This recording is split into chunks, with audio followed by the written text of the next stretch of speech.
Hey Lions fans! Big changes could be on the horizon, and we're talking about a potential game changer for our secondary. Things are hectic around here as we gear up for the playoffs. I'm excited to see what the future holds for the Lions. How do you feel? Comment below and I'd love to hear your thoughts. And be sure to hit that like button if you've been a Lions fan for over 35 years. Let's build up our team's hopes together. Go Lions! Pro Football Focus predicted that the Lions could sign Pro Bowl cornerback Byron Murphy Jr. from our division rivals, the Minnesota Vikings.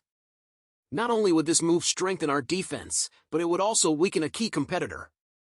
Byron Murphy Jr. had a stellar season with the Vikings, posting career highs with 81 tackles, 14 pass deflections, and 6 interceptions. According to PFF, he received an overall grade of 72.8, ranking 33rd out of 223 eligible cornerbacks. His coverage skills have been excellent, making him a perfect fit for the Lions secondary. Now, here's the strategic side. The Lions have about $70 million in salary cap space heading into the offseason, which means we have the resources to make a serious offer.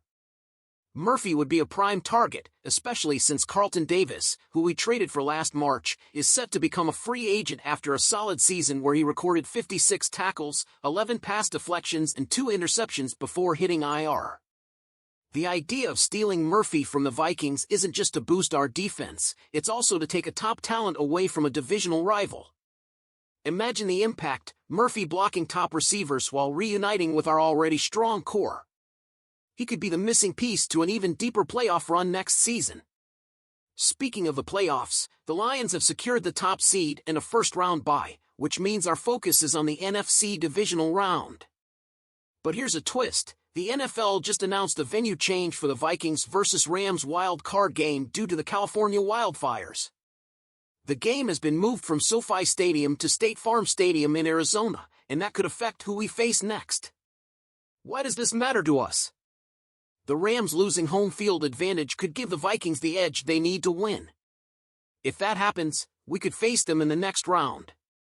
If not, it could be the Rams, Packers, or Commanders, depending on the results.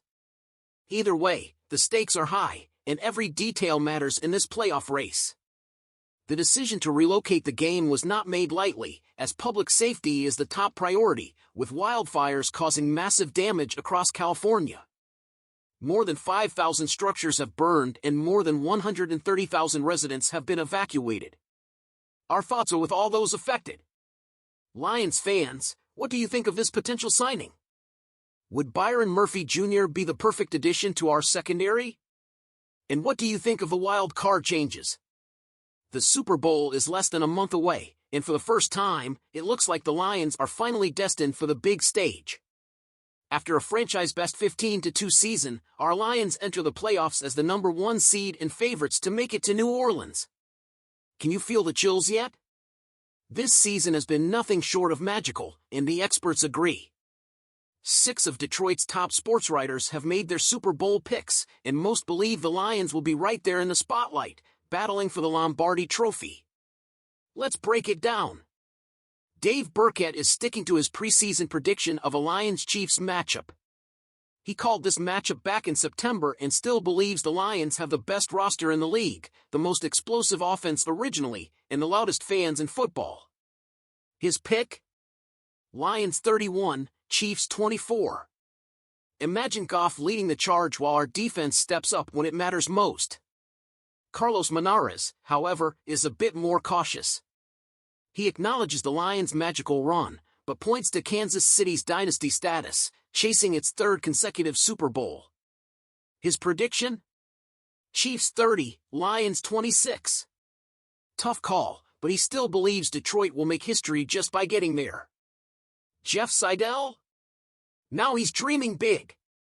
He has the Lions beating the Chiefs 35-31, with Jared Goff not only winning, but taking home the MVP award. Talk about a Cinderella story.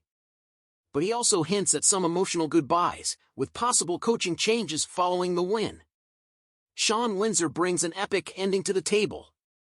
Lions 31, Ravens 30. Despite the defensive losses, he believes fate will lend a hand, and Detroit will find a way to beat a powerhouse like Baltimore. Sometimes, it's just meant to be. Jared Ramsey, however, is predicting heartbreak. Lions versus Ravens, but this Baltimore team wins 35-27. Still, can you imagine the energy across the state as we approach the big game? Finally, Rainer Saban brings us back on a positive note, predicting the Lions' first Lombardi Trophy win. Lions 31, Bills 28. His vision? A perfectly executed game plan by Aaron Glenn and a game-winning field goal by Jake Bates to seal the deal. The dream finally coming true. So, Lions fans, the question is, do you believe this is our year? Leave your score predictions in the comments and let us know which expert you agree with the most. Is it time for Goff to silence the doubters and make history? For years ago, the Detroit Lions sat down with a relatively unknown head coaching candidate for a critical interview, tight ends coach Dan Campbell.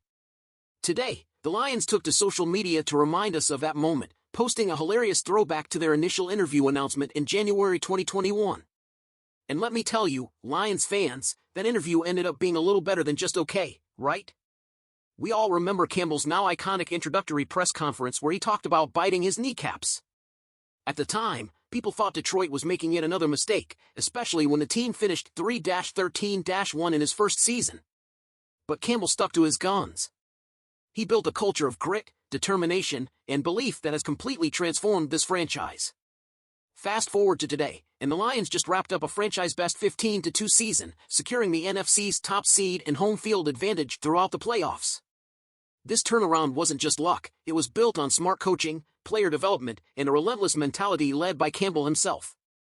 Not bad for a guy who had a just okay interview, right, Lions fans? But there's more. Veteran wide receiver Kalif Raymond deserves some spotlight heading into the postseason. While the offense has been electric all year, Raymond has quietly made his case for a bigger role. He's been phenomenal on special teams, leading the league in punt return yards despite missing 5 games with a foot injury. Remember that electrifying 90-yard punt return touchdown in Week 8? Yeah, he's that guy. Raymond's impact goes beyond special teams, though. He came into his own when Jameson Williams was out earlier this season, showing reliable hands and the ability to make plays when needed. Even with limited snaps, he earned a solid 70.9 grade from Pro Football Focus. That's consistency, Lions fans.